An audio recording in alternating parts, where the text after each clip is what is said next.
Hey y'all, welcome back. So for today, I'm going to be upgrading this little 30-gallon freshwater tank. It's a little, how do I say, boring. I'm going to add a few more rocks in here, a new plant. I even have a piece of driftwood and a new fish. So let's get right to it and make this tank look interesting. So here's everything I'll be using for today's little upgrade. I have some really nice Cereus stone right here. So this is some mountain stone that has some nice dark and gray and white rivets and looks really nice in most planted tanks. I also have some spider wood right here by Zoom Ed, and this is perfect for aquariums and terrariums.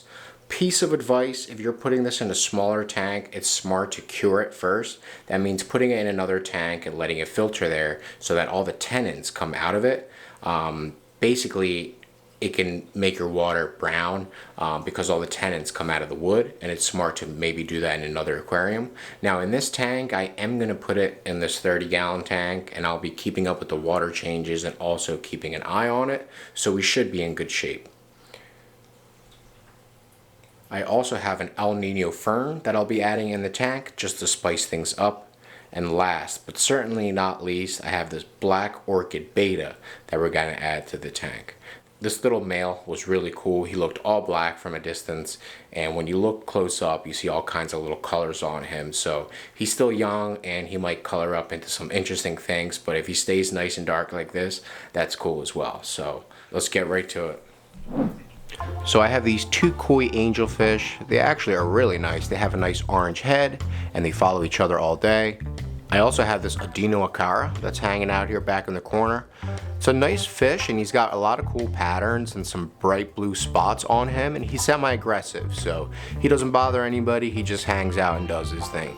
But just keep an eye out because they do like to be jumpers. This is a tall tank, so he's pretty good in this tank.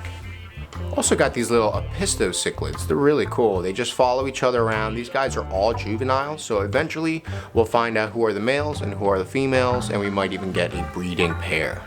And an auto catfish. These guys are pretty cool. They like to eat the algae off of plants and rocks. They can be very useful in a lot of aquariums. First things first, I'm actually going to unplug this filtration so that things don't get messy.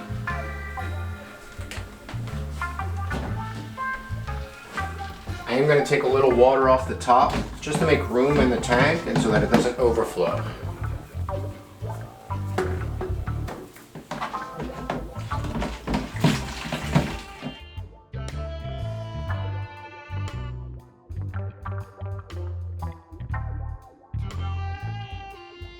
I have this really nice big stone here. This is actually the reason why I bought this little rock package, because of this rock.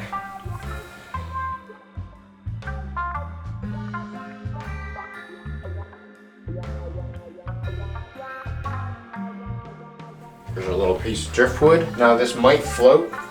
I might need to secure this. We'll see. Yep, she's a floater. So what I'm going to do is find where I want to put it.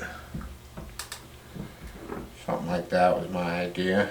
Maybe not completely in the center. I'm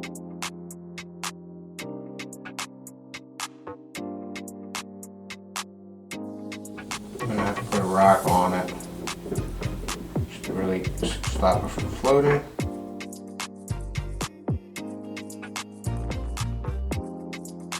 Ready.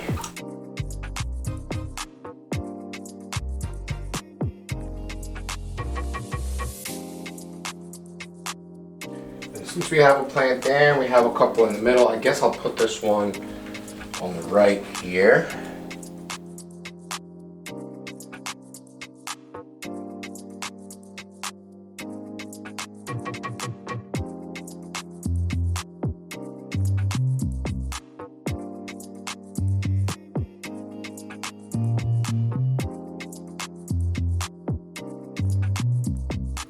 And now last but certainly not least, our